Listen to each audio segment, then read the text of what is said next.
दोस्तों कल के अखबारों में कल का जो इंग्लिश न्यूज़पेपर है इसके अंदर ये ख़बर आप देखें कि इसमें बताया गया है कि कराची के अंदर H1N1 इन्फ्लुएंज़ा के जो केसेस हैं वो काफ़ी तेज़ी से बढ़ रहे हैं। और H1 इन्फ्लुएंज़ा जो होता है ये बुनियादी तौर पे जब जैसे अभी आजकल का जो पाकिस्तान में और ख़ास तौर पे क्योंकि कराची की ख़बर है, तो 4 जो वायरसेस होते हैं वो बहुत ज़्यादा उनके यानी केसेस बढ़ते हैं और उनमें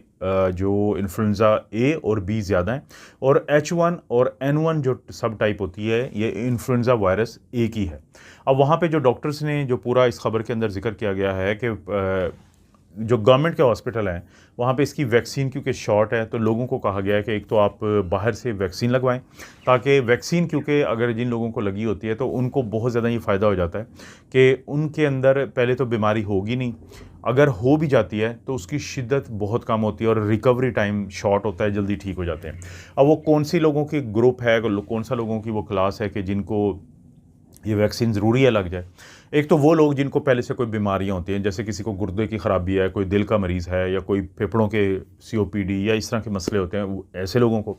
ऐसे बच्चे जिनकी उम्र 5 साल से कम हो तो उनके पेरेंट्स को चाहिए कि वो अपने जो पीडियाट्रिशियन है, जो बच्चों का स्पेशलिस्ट डॉक्टर होता है, तो उससे मशवरा करके ये जो H1N1 इन्फ्लुएंज़ा वायरस के ख़िलाफ़ की जो वैक्सीन है तो वो लगवाएँ। इसी तरह से ऐसे मर्दों ख़वातीन के जिनकी उम्र 65 साल से ज़्यादा है तो उनके लिए भी ज़रूरी है कि वो अपने डॉक्टर को से बात करके, और इस खबर का वो हवाला दे सकते हैं, इस वीडियो का हवाला दे सकते हैं, तो वो इसकी वैक्सीन को वो लगवा सकते हैं। क्योंकि देखें, अगर ये जो मैंने कैटेगरीज़ बताई हैं लोगों की, अगर आम किसी बंदे को होगा या बंदी को होगा ये वायरस की इन्फेक्शन, तो हो सकता है 2-4 दिन के लिए बेड पे जाना पड़े, 2-4 दिन अपनी जॉब से या कॉलेज यूनिवर्सिटी से ऑफ करना पड़े। लेकिन अक्सर लोग जो हैं वो रिकवर हो जाते हैं। अक्सर लोग जो हैं जो पैरासिटामोल होती है, पानी ज़्यादा पी के, रेस्ट करके, तो अलामती इलाज करके निकल आते हैं। क्योंकि वायरल इन्फेक्शन के ख़िलाफ़ एंटीबायोटिक तो काम नहीं करती हैं, तो एंटीवायरल देते नहीं हैं हम लोग अक्सर लोगों को, तो अक्सर ये फिर खुद ही ठीक हो जाता है। हाँ, एंटीबायोटिक वहाँ पे देनी पड़ती है जहाँ पे वायरस के साथ साथ बैक्टीरियल भी हो जाए, जिसको सुपर एडेड बैक्टीरियल इन्फेक्शन कहते हैं, तो वहाँ पे डॉक्टर को लगता है कि अब देना ज़रूरी है। क्योंकि अच्छा, यहाँ पे ये चीज़ भी क्लियर कर दूँ कि क्यों होता है ऐसे, कि वायरस के साथ फिर बैक्टीरियल इन्फेक्शन क्यों हो जाती है। क्योंकि आपका जो मुदाफ़ती निज़ाम है वो मसरूफ़ हो जाता है वायरस के ख़िलाफ़ काम करने में, या कमज़ोर पड़ जाता है बैक्टीरिया के ख़िलाफ़, और बैक्टीरिया अक्सर हमारा कहीं ना कहीं नाक में रह रहे होते हैं, तो उनको मौका मिल जाता है। अपॉर्चुनिस्टिक इन्फेक्शन इसे कहते हैं, तो या सेकेंडरी बैक्टीरियल इन्फेक्शन कहते हैं। तो इसलिए डॉक्टर्स को ज़रूर मार्जिन दें कि अगर डॉक्टर्स को लगता है कि वायरस के साथ बैक्टीरियल भी हो सकता है तो तब वो देते हैं एंटीबायोटिक। वरना वायरस के ख़िलाफ़ सिर्फ आपने रेस्ट करना है, आपने बुखार की दवाई लेनी है, पानी ज़्यादा पीना है, अपनी खुराक 2-4 दिन के लिए कंट्रोल करनी है, तो आप ठीक हो जाएंगे। लेकिन जिन ग्रुप्स का मैंने जिक्र किया है कि जिनकी उम्र 65 साल से ज़्यादा है, जिनकी उम्र 5 साल से कम है, जिनको कोई और बीमारी है, मुदाफ़ती निज़ाम कमज़ोर है, तो उनमें क्या होगा कि यही वायरस जो आम लोगों में एक आम सी इन्फेक्शन करता था, तो इन लोगों में ये फिर नमूनिया की तरफ ले जाता है, ये बीमारी को फैला देता है, जिससे लोग हॉस्पिटल में दाखिल होते हैं, ICU में दाखिल होते हैं, वेंटिलेटर पे चले जाते हैं, जान तक उनकी चली जाती है। तो उन लोगों के लिए वैक्सीन बहुत ज़रूरी हो जाती है। अच्छा, जब तक वैक्सीन नहीं लगती, या वो लोग जो वैक्सीन नहीं लगवाना चाहते,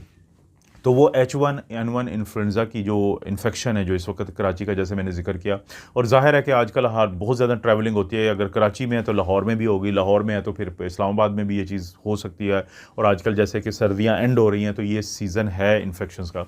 तो फिर क्या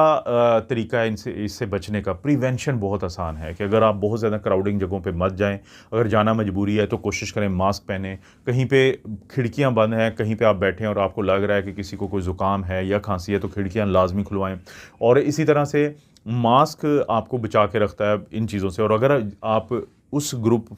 से हैं जो कि जिनको इन्फेक्शन ज़्यादा हो सकती है, तो N95 का मास्क ज़रूर इस्तेमाल करें, जो कि आपको मैक्सिमम बचा लेता है वायरस से। और कोशिश करें कि आपने अपने आँखों को और अपने मुंह को नहीं टच करना जब तक आप अपने हाथों को साबुन से और पानी से 20 से 40 सेकंड के लिए अच्छे तरीके से ना धो लें। क्योंकि जब आप ऐसे कर लेते हैं तो जो साबुन के अंदर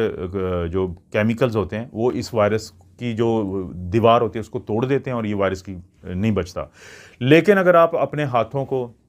या अपनी आंखों को टच कर लेते हैं, बाहर से आए हैं, कहीं दो किसी से हाथ मिलाया है, कोई किसी चीज़ को टच किया था और वहाँ पे वायरस था,